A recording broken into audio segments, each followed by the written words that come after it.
e estava a ponto de parar, de desanimar. Eu falei, não. Dá o contato dele, vamos tentar falar com ele e vamos ver o que nós podemos fazer. E Deus interviu, irmãos, o pastor José entrou em contato conosco e Deus trabalhou de uma maneira tão sublime, tão gloriosa, que nós abraçamos o pastor José dos Reis com muito carinho e através da vida dele, da sua família, Deus está fazendo tudo isto aqui em Richmond. Começou ali em São Paulo e agora aqui em Richmond também. E eu sou muito grato a Deus pela vida desse servo de Deus que abraçou aquilo que o Senhor tinha para a sua vida. Porque muitos obreiros, e estamos falando hoje numa escola bíblica para obreiros também, muitos obreiros recebem a chamada de Deus, têm ela, mas não abraçam, e não logram êxito, não frutificam na obra do Senhor Jesus, não veem crescimento, e às vezes ficam até frustrados, porque, puxa vida, fulano de tal começou ali, Deus já abençoou, está crescendo a obra, bastante irmãos, a obra, falei do senhor aqui, viu, pastor Campanha? Eu sei, eu pensei que o senhor tinha sido arrebatado, mas nós estamos aqui ainda. Deus abençoe, querido, viu? O senhor que é culpado de tudo isso aqui, viu? Glória a Jesus. E o certo é, irmãos, que essas pessoas, esses obreiros, ficam tanto frustrados porque não lograram êxito naquilo que começaram. Mas aquele que abraça a causa, se coloca na dispensação da graça de Deus, Deus toma ele de uma maneira sublime e faz dele um campeão de Deus para realizar a sua gloriosa obra. E o pastor José dos Reis é este campeão de Deus, e muitos servos do Senhor também o são, porque também abraçaram. Eu muito cedo, eu fui o pastor mais jovem a ser consagrado pelo nosso ministério, com 23 anos. Ainda não tinha maturidade suficiente, mas com 23 anos eu já fui ordenado ao santo pastorado. Esse mês de setembro, dia 29, completei 41 anos de pastor. Por misericórdia de Deus, estou aqui. Quando que na minha época, não sei se o pastor Campanha estava na minha consagração, acho que você não era nascido ainda, né? Eu fui em 83 consagrado. Isso. Foram 67 obreiros consagrados. E dias desses, conversando com alguns obreiros companheiros da minha época, só tem 11 obreiros em pé. E eu louvo a Deus porque eu sou um destes, que abracei e estou aqui por misericórdia. Então, queridos companheiros que estão fazendo a obra do Senhor, não se deixem levar pelo envaidecimento, pelas barras das saias, que têm destruído muitos obreiros. Que Deus nos guarde debaixo do sangue de Cristo e que passemos esse legado para outros que estão aí aspirando à obra do Senhor Jesus Cristo. Com 11 anos, Jesus me deu o privilégio de ser batizado com o Espírito Santo. E com 11 anos também desci as águas do batismo. Com 14 anos, o Senhor falou comigo pela primeira vez por profecia, me chamando para a obra. E de lá para cá não parei mais. Meu pai pastor, meu avô pastor, e o que eu não queria ser era pastor. Mas Deus disse, é você que eu escolhi desde o ventre da mãe, então agora entra na peleja, porque eu tenho uma grande obra na sua vida. Já fui pastor em Boston, por misericórdia de Deus, mas sempre obediente ao ministério. O ministério me convocou de volta ao Brasil, voltei, estou na cidade de Botucatu há 22 anos, completo agora dia 22 de dezembro, e ali o Senhor nos abençoou, com 11 congregações que nós recebemos, estamos com 32, com 17 aqui na América, 123 ali na África, e agora o Senhor me deu a oportunidade, recebemos um trabalho na Bahia, no sertão da Bahia, um lugarejozinho que não tem 5 mil habitantes, onde ninguém quer ir. Quando eu cheguei ali, o pastor começou a chorar, disse, o senhor veio aqui, certo? Desce no avião até Vitória da Conquista, depois aluguei um carrinho pequeno, quase não coube eu e minha esposa, um upzinho da Fiat, 700 quilômetros até lá, depois mais 700 quilômetros para voltar. Mas fomos, porque a nossa visão é de reino. A nossa visão não é de lugares grandes, certo? Dormindo, irmãos, em colchãozinho de capim. Mas é quando eu estive agora em Long Branch, na nossa igreja ali com o pastor Adler, ele nos levou a Washington, D.C., Lá nós conhecemos o Museu da Bíblia e depois nos colocou num Holiday Inn. E eu disse para minha esposa, olha o que Deus faz, deitando no colchão de capim, agora estamos no hotel 5 estrelas. Então Deus faz coisas que surpreendem para a glória do nome do Senhor. Mas não viemos aqui para falar de nós, vamos para a Bíblia, a palavra de Deus. Nós lemos na leitura oficial hoje, no Evangelho de Lucas, capítulo 18. Não vou falar do contexto dessa parábola do juiz iníquo, mas o que me chamou a atenção, queridos, é a partir do versículo 7 e o 8, onde o Senhor Jesus, ele diz exatamente assim, do capítulo 18 de Lucas 18, versículos 7 e 8. E Deus não fará justiça aos seus escolhidos que clamam a Ele de dia e de noite, ainda que tardio para com eles, digo-vos que depressa lhes fará justiça. Quando, porém, vier o Filho do Homem, porventura achará fé na terra? Pois bem, amados, atentando para esse texto bíblico, veio ao meu coração um tema um pouquinho conhecido dos irmãos. Por que devemos orar?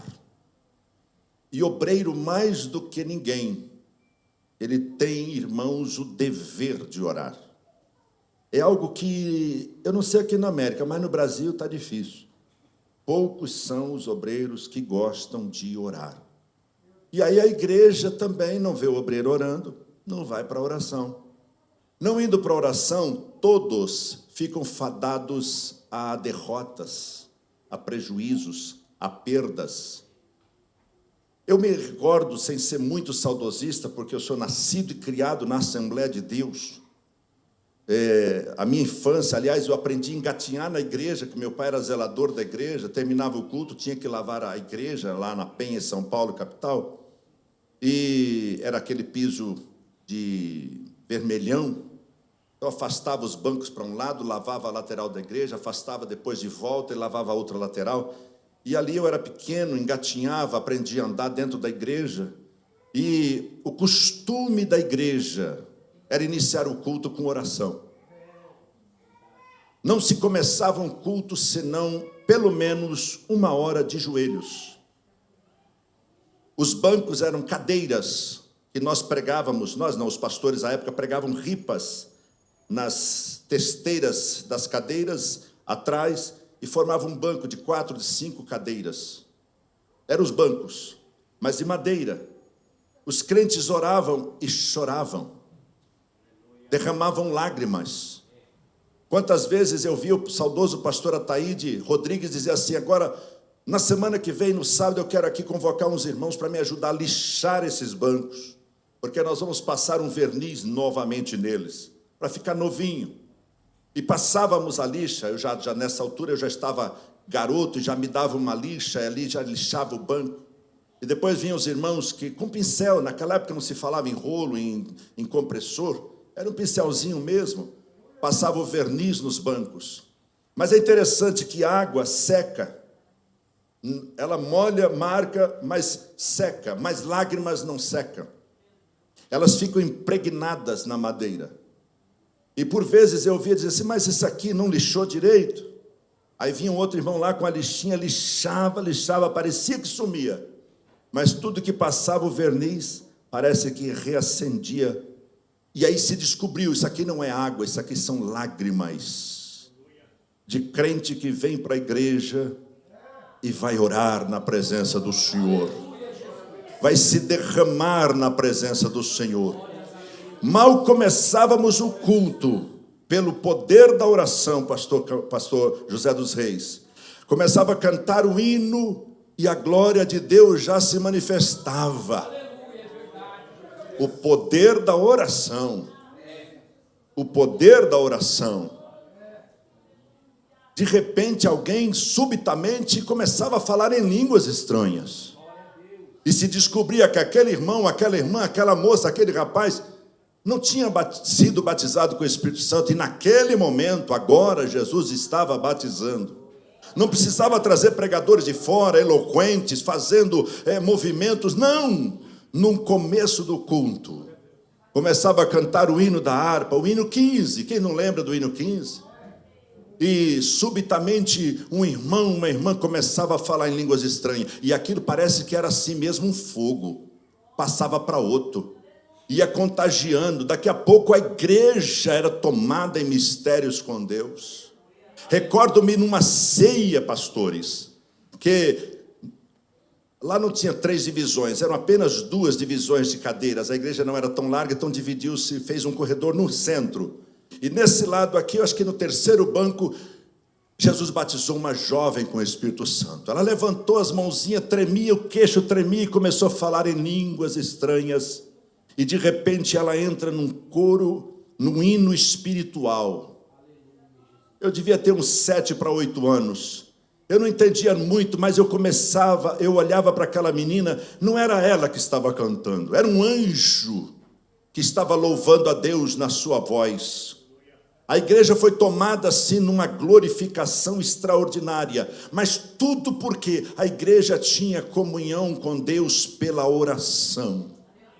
Percebe, os irmãos, que ultimamente, como tem sido escassas nossas orações, como temos orado menos, não temos tido tempo para orar, e quando acordamos, o Senhor nos desperta na madrugada, sentimos sono, que falamos: Senhor, deixa eu dormir, eu trabalhei pesado ontem, amanhã um trabalho pesado, me deixa dormir, para não orar, para não buscar ao Senhor.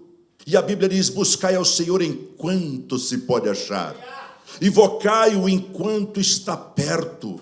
Nós estamos, irmãos, aí na iminência do arrebatamento da igreja. E o pecado, irmãos, está tomando conta dos crentes. Eu estou falando da igreja, dos crentes mesmo. Que o pecado tem tomado, irmãos, conta para que as pessoas não mais voltem para a oração. E eu convido a igreja, nesse tempo presente, vamos voltar a essa prática. Não é mesmice, não é retrógrados, não, irmãos. É voltar aos princípios da igreja. A igreja primitiva, ela tinha uma comunhão com Deus.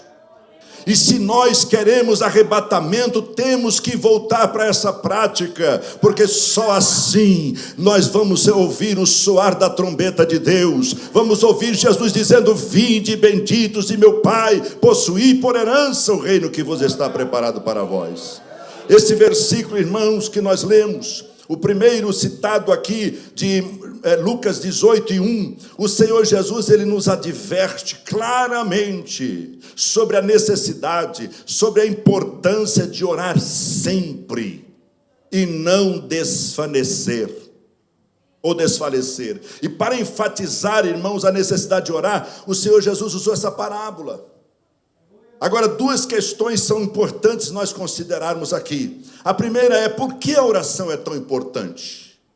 Se eu perguntar aqui para a igreja, por que a oração é tão importante? Certamente surgiriam várias respostas. Porque deveria ser uma prática constante de todos os crentes. Ao invés, observe, irmão, nós temos o cuidado de parar para tomar um café. Nós temos o cuidado para parar para tomar uma água. Temos o cuidado de parar para descansar. Temos o cuidado para parar para almoçar. Temos o cuidado, nós damos jeito para tudo. Agora, quando fala para oração, ninguém tem tempo. Ninguém marca na sua agenda: olha, de tal hora a tal hora, de minuto a tal minuto, eu tenho um compromisso com Deus. Alguém aqui tem isso? No seu schedule, aí na sua agenda, aí você tem isso? Raríssimos são os crentes que falam: não, de tal minuto a tal minuto, de tal hora a tal hora, de tal momento, eu vou parar tudo, porque eu preciso conversar com meu Deus. Porque quando lemos a Bíblia, Deus está falando conosco, mas quando estamos orando, estamos falando com Deus. Louvado seja o nome do Senhor. A resposta a essas indagações é simples: devemos orar porque Deus está nos orientando na sua palavra. Orar sempre, sem desfalecer. Voltemos a essa prática, queridos. Vai valer a pena voltar a essa prática. Por exemplo, que nós temos aqui o Senhor Jesus, lá em Mateus capítulo 26 e 41, eu não sei se a igreja que pode, tem o costume de ajudar o pastor, o pregador, a leitura da Bíblia, se puder, para facilitar e também para familiarizar os irmãos, Leia, por favor, um irmão, uma irmã, levante-se, leia esse texto bíblico, Mateus 26 e 41. Por que nós precisamos continuar orando? Veja lá, por favor. Vamos mexer um pouquinho com a Bíblia? Meu pai diz assim, mexe com a Bíblia, que a Bíblia mexe com você. É melhor mexer com a Bíblia e ela mexer com a gente do que ficar nos falando. Por favor, Madriana. Vigiai e orai, para que não entreis em tentação. Na verdade, o espírito está pronto, mas a carne é fraca. Jesus está exortando, vigiai e orai. E tem um porquê, para que não entreis em tentação. Se não orar e não vigiar, o que vai acontecer? Vai entrar em tentação. E a carne, Jesus disse, a carne é fraca. O que vai acontecer? Vai cair, vai pecar. Agora, se estiver orando, vai entrar em tentação? Não. A carne não vai ficar fraca, não. Ela não vai ter poder de resistir o Espírito Santo de Deus na vida do crente. Porque há um hino da nossa harpa, parece que é o 75, que diz assim, ser tentado, não cedas. Ceder é pecar. Então, tentado todos seremos. Mas se nós estivermos vigiando e orando, não tem tentação que vai resistir não, queridos. Quando Satanás bater na nossa porta, ele vai ver um crente lavado no precioso sangue de Cristo. Ele não vai tentar porque fala, não, com esse aí eu não consigo. Me recordo muito bem, quando lá na cidade de Barretos, eu fui convidado a ministrar a palavra de Deus no encontro de jovens. Foi no ginásio, tinha muita gente. E de repente, no meio da mensagem, mais ou menos, o pastor pediu que eu falasse sobre a doutrina do batismo com o Espírito Santo, que ele queria ver Jesus batizar com o Espírito Santo. Eu estava falando sobre Atos capítulo 2, e de repente uma jovem gritou lá no meio, não! E caiu endemoniada lá no meio do ginásio. Aí sempre tem os bons obreiros, correram lá e ficaram expulsando e tal. Aí o pastor desceu e falou, tira lá daqui, põe atrás do palco aqui, fica expulsando ali para não atrapalhar o andamento aqui. E o culto continuou. Preguei a palavra, fiz o apelo, muitas pessoas aceitaram Jesus como seu Salvador, oramos para Jesus batizar com o Espírito Santo, Jesus batizou muitos irmãos, e terminamos o culto, aquela alegria, aquela festa, aquela celebração. O pastor disse, pastor, agora vamos jantar. Tinha um restaurantezinho assim do lado uma cantina, fez lá umas mesas lá, e chamou os irmãos para a gente jantar. Quando sentamos, chegou o obreiro, pastor, a menina está dando trabalho lá atrás. Não tem quem expulse o demônio dela. O senhor não pode ir lá? Aí o pastor olhou para mim assim e falou assim, vamos lá. Falei, vamos embora. Nem sentamos direito para pegar a refeição, já fomos lá. Mas fomos chegando assim. Ela nem nos viu. E já gritou de lá, ele não. Aí o pastor disse, ele quem? Esse aí que estava pregando. Que seria eu, né? Aí eu falei, por que não? Porque você está cheio de fogo. O demônio sabe, irmãos, o crente que está com a vida no altar. Ele sabe o crente que está cheio do poder de Deus. Ele sabe o crente que ora. Aí eu fui devagarzinho e falei assim, olha, Satanás, eu não vim aqui para conversar contigo. Jesus mandou te expulsar, e eu estou te expulsando agora, na autoridade do nome de Jesus. Cala-te e sai dela. Na mesma hora, o demônio saiu daquela moça. Aí depois ela disse, pastor do céu, quando o senhor foi chegando ali, parece que era uma bola de fogo que estava entrando. Mas é isso que o diabo vê num crente que ora. Ele não vê se você é bonito, se você é feio, se você é alto, se você é magro, se você é gordo, não. Ele vê uma unção de Deus. Por isso é que devemos orar sem desvanecer. Bendito seja o nome do Senhor. Abra aí, por favor, Lucas 22 e 40. Você que gosta da Bíblia aí, Lucas 22 e 40, o que está escrito aí?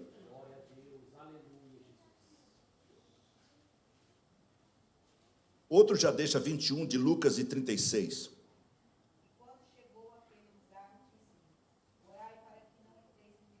Foi Jesus que disse isso. E quando Jesus chegou naquele lugar, disse para todos os seus discípulos, olha, orai para que não entreis em tentação. Sabe por que tem gente que está entrando em tentação aí?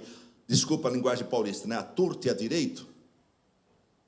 Porque não está orando, irmão. Não está orando. Eu já chamei a atenção de muitos obreiros nossos lá, porque começa o culto, Eles ficam lá por fora, e bate papo, e fala de A, de B, de C, quando podia estar aqui no altar, ou estar na nave da igreja. Jesus, tem misericórdia de mim. Jesus, me cobre com teu sangue. Jesus, me ajuda. Se for me dado uma oportunidade hoje, Jesus, o que eu vou falar para a igreja? O que eu tenho de graça para falar? Porque uma coisa é você saber pregar bem, outra coisa é você ter a graça. E Jesus disse para Paulo o seguinte: Paulo, a minha graça te basta. Ou seja, a minha graça te é suficiente. Ora para você ver se não vem graça. Você pode até pregar errado, como muitos irmãos lá no Mato Grosso. Minha esposa é do Mato Grosso. A gente ia para aquelas fazendas, os irmãos diziam assim: porque Jesus salva, porque Jesus é bom, né? Porque Jesus é maravilhoso. E eu quero dizer para os irmãos que Jesus está salvando mais do que salvando em muitos lugares.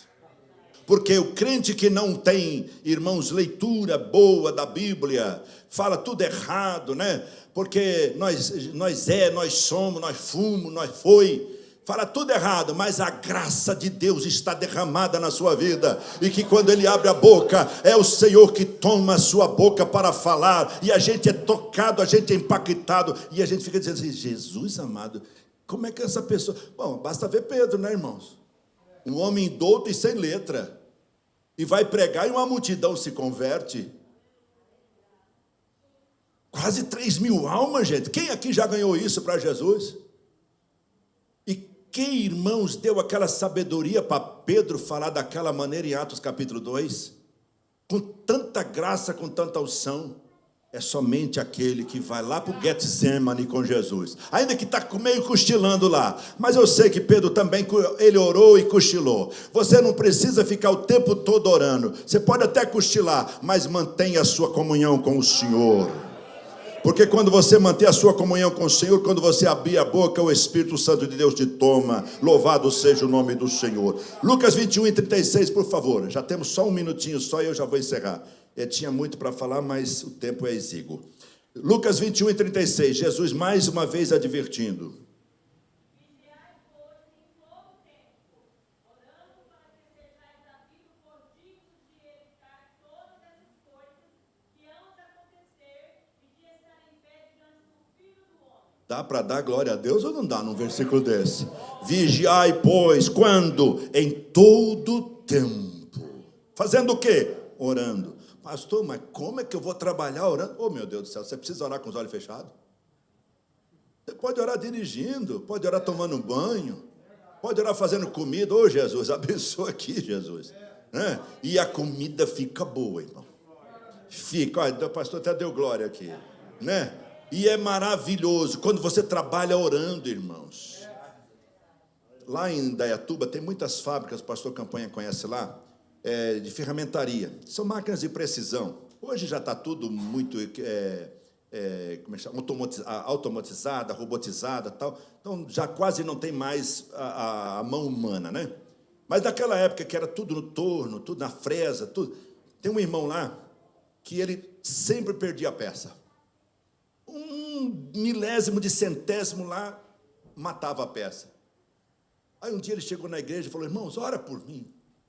Ora por mim, porque ó, eu estou perdendo muita peça, o patrão já falou: ó, eu vou cobrar de você, eu vou te mandar embora, e eu não posso perder esse emprego, ora por mim. Aí a irmã dirigente do círculo da oração falou assim: o senhor já orou? Porque é fácil pedir oração para os outros. O crente 6 horas, né? 6 horas por mim? Né? Aí ele diz assim: não, mano, então você vai agora trabalhar orando. Mas como, irmão? Não posso tirar atenção. Não, fala Jesus, ó, e ó, ajustando a máquina. Jesus, põe a tua mão aqui, Jesus. Faz por mim, Jesus. Faz por mim. Eu operei da coluna, irmãos. Fez 5 anos antes de ontem. Não, dia 21.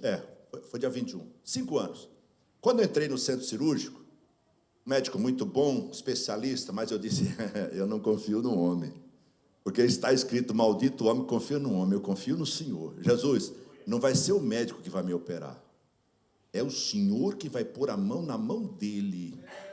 E ele vai fazer a cirurgia. E eu estou aqui para dando glória a Jesus.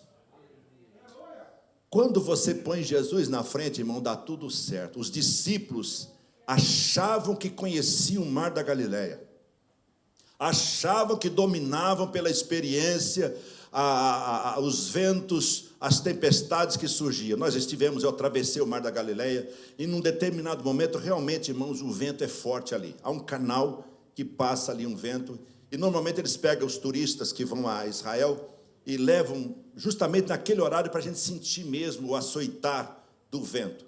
E Jesus está dormindo na popa do barco. Se eles têm dito para Jesus, Jesus, não dorme agora não, fica acordadinho aí, porque nós vamos enfrentar alguma coisa aí pela frente. Mas não, Jesus dorme, fica tranquilo. Deixa que a gente tem um controle de tudo aqui. Tem nada, irmão, nós não temos o controle de nada. Jesus disse, sem mim nada podeis fazer. Por deixar Jesus dormindo, Jesus deitou, tudo bem. Vocês não querem a minha ajuda, não querem os meus cuidados, faz aí o trabalho de vocês. Não é isso que acontece conosco? Quantas vezes a gente só vai lembrar de Jesus quando o calo aperta? Quando a situação está difícil? Aí, oh, Jesus, tem misericórdia de mim. Ora, pastor, ora, igreja, ora. Para. Então pede para Jesus logo. Inicia com Jesus o seu dia. Jesus, acordei agora, mas esteja na minha frente. Vai comigo, dirija esse carro por mim. Age no meu trabalho, age na minha casa, na minha família. Fica em casa, fica com a minha esposa, com meus filhos. Toma, Senhor, a primazia da minha vida. E quando o Senhor, Ele ouve essa oração, porque a Bíblia diz, orando em todo o tempo, para que sejais havidos por dignos de evitar todas as coisas que hão de acontecer. Sabe o que vai acontecer, irmãos? Trump foi eleito. Já está havendo burburinhos em todo o mundo que quando o Trump assumir, que é dia 20 de janeiro, né? Quando ele assumir, vai haver o quê? Paz. As guerras vão acalmar. O Hezbollah diz que não vai mais atacar Israel. O Hamas diz que também não vai mais. O Irã, o Líbano diz que não vai mais. A Ucrânia diz que não vai mais atacar a Rússia diz que não vai mais atacar. Já estão dizendo aí. Aí Jesus diz o quê? Quando disserem a paz e segurança, haverá o quê? Repentina destruição. Está vendo em que grau que a igreja está neste momento? Dá para perceber? Então, por que nós não voltamos à prática da oração? Dá para voltar, queridos? Dá, pastor. Dá sim. Fala, pastor José Reis, pode contar comigo, pastor. Pode contar comigo, eu vou me voltar para a oração. Eu vou buscar ao Senhor. Eu quero ir para o céu. Se os outros não querem, eu quero. Eu vou fazer tudo para chegar lá. Eu vou trabalhar com todas as minhas forças. Aí Paulo, Romanos 12:12 diz assim, alegrai-vos na esperança. Sede pacientes na tribulação. Perseverai na oração. Que o Espírito Santo do Senhor continue falando melhor e mais forte aos nossos corações. Pastor José dos Reis, Deus continue nos abençoando hoje e sempre. Amém. Pastor José dos Reis tinha me pedido, e faço isso com muita alegria. Ele pede que nós oremos por todos os obreiros. E, se me permitem, eu sei que na igreja sempre tem aquele que aspira, que deseja. E Paulo disse, aquele que deseja o episcopado.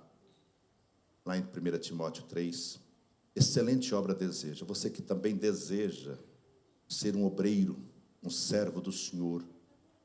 Mas não ser para não ser mais um, mas para fazer a diferença nessa 1/10 hora. Eu quero orar também por você. Se possível, venham aqui à frente. Se prostrem diante aqui do altar. Os obreiros vão estar aqui, eu vou estar orando por eles.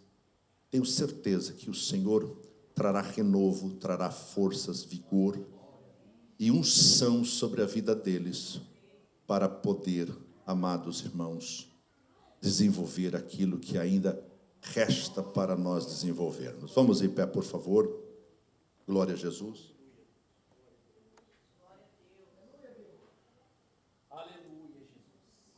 Glória a Deus. O Bernardino está irmãos em vias de uma cirurgia no joelho, mas é um obreiro que deseja servir ao Senhor. Eu acho isso louvável. Glória a Jesus. Isso, meu filho, ajuda ele aí. Vamos agora orar ao Senhor dos céus. Pastor, eu preciso ter uma linguagem robuscada, cheia de verbetes, vernáculos, diferenciados para que Deus me atenda. Com as suas palavras, com seu vocabulário simples, fale com o Pai.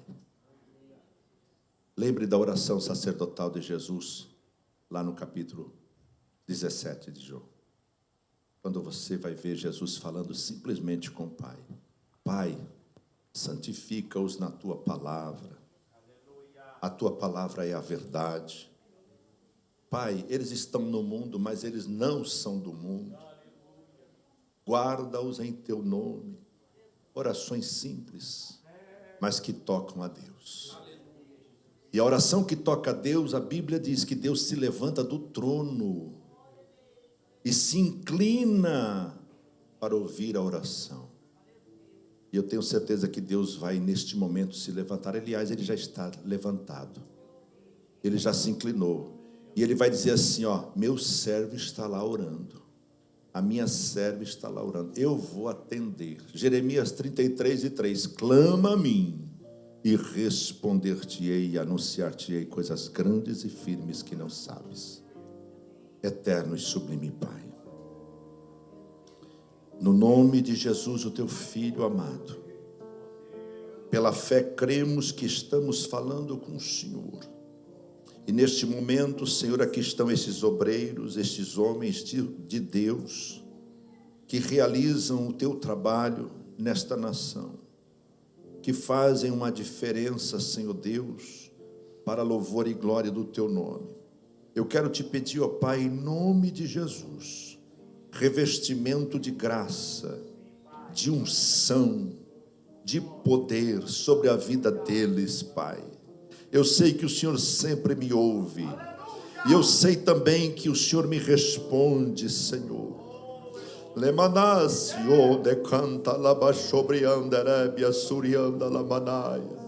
Uma vez mais, Senhor, eu clamo a Ti pela vida destes homens de Deus. Senhor, eu sei que o Senhor é comigo, e agora reparta sobre eles uma nova unção, uma nova graça, Senhor, para que eles levantem os olhos e contemplem os campos que estão brancos para a ceifa. E sejam, Senhor, canal de bênção para proclamarem a Tua palavra, genuína como ela é, Senhor Deus, palavra que salva, palavra que liberta, palavra que transforma, palavra que vivifica, Senhor. Pai, em nome de Jesus, o teu Filho, nós oramos e os abençoamos, certo, Senhor, que a partir deste culto, Senhor, uma glória do Senhor desce sobre este altar, uma glória do Senhor desce sobre essas vidas, uma glória do Senhor se manifesta no santuário. Assopra, portanto, ó Pai, o teu Espírito sobre a vida de cada um deles, para que sintam, Senhor, o fogo do teu Espírito Santo queimando, ardendo nos seus corações, para serem arautos, para serem profetas, para serem, Senhor Deus, homens que proclamam a verdade da tua palavra. Tudo isto, ó Pai, nós oramos e já te agradecemos, em o nome do Pai, e do Filho, e do Espírito Santo de Deus. Amém. Graças a Deus, graças a Deus. Serei fiel, precioso Jesus, serei fiel, serei fiel, precioso Jesus, serei fiel. Há uma carreira para correr, há uma vitória para alcançar em cada dia do meu viver serei fiel. Amém, Jesus.